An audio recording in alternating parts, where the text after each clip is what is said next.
So, hi mga kagipit. Magko-cooking immerse tayo ulit. Panibagong araw. Thank you, Lord. So, ang lulutuin natin ngayon ay syempre may idea na kayo. Sa pinakita ko, mag-spag tayo ngayon. Spaghetti. Spaghetti ala kagipit. So, yan pala ang ating mga isasahog. Giniling na manok. Carrots. Dahil wala tayong baboy dito sa Middle East, so magiginiling na manok lang tayo. So, meron tayong may carrots tayo dyan, may hotdog, sibuyas, bawang. Ewan ko rin ba't ako naghiwa ng sili, pero hindi natin na ilalagay, syempre. Pero kung trip mo, ilagay mo na lang din. So, ayan, magigisa na tayo, mga kagipit.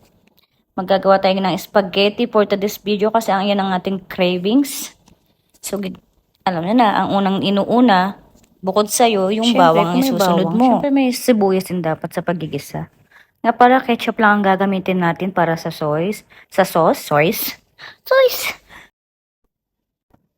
Siyempre, sa kailangan sasarapan natin ulit ang ating niluluto kasi papatikim ulit natin yan sa ating kasama na ibang lahi.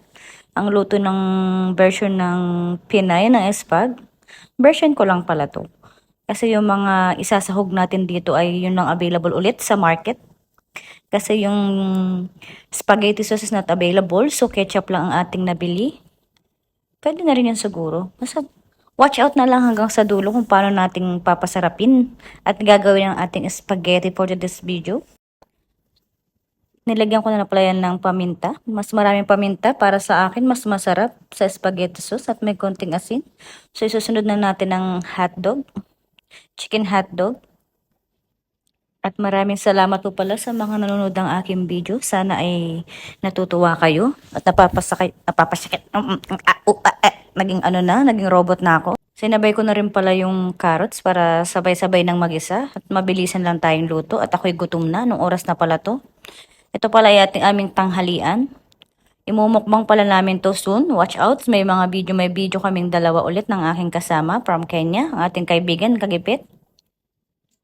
Ayan, nalagyan natin ng, syempre, ang ating magic sarap. Nagbabalik, shout out. Para mas malasa. At ang ating ketchup, UFC ketchup. Ang yan natin available na sauce. Itaktak mo. Sige, itaktak mo lang. Taktak mo pa. Siguro mga 3/4 lang yan nilagay ko, hindi ko nilahat. At shoutout dyan sa mga kapwa ko kadama, kapwa ko FW. Alam nyo ito nilalagay kong panggatas. Para siyang ibap sa Pilipinas. Panggawa ng chai karak. Kaya yan lang available. Wala akong nabiling parang ibap. So pwede na yan. Talo-talo na nga. Ito ang aking version. Ganito pala ako magluto ng spag pag nagipit at hindi available ang mga items. So nakulangan pala ako sa kulay niya. So dinagdagan ko pa konti para medyo may pagkapula-pula at mapinkish-pinkish. Ano bang tamang kulay niyan? Basta ganyan. Pero masarap yan. Good yan. Kasi yung sahog niyan masarap eh. May giniling yan eh. Para lang sa'yo. Ang giling-giling ko. So naluto ko na yung sauce. Gagawa naman tayo ngayon ng pasta. Papakulo tayo ng pasta. O diba? Sablay. Hindi gumanda. Hindi na-ground. So yan guys. Nakaluto na tayo.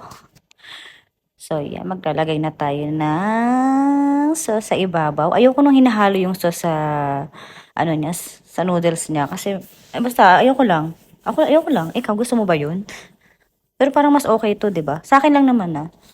So, syempre, natin yan. Lalagyan natin ngayon ng cheese. Nakakaluwag-luwag tayo dyan.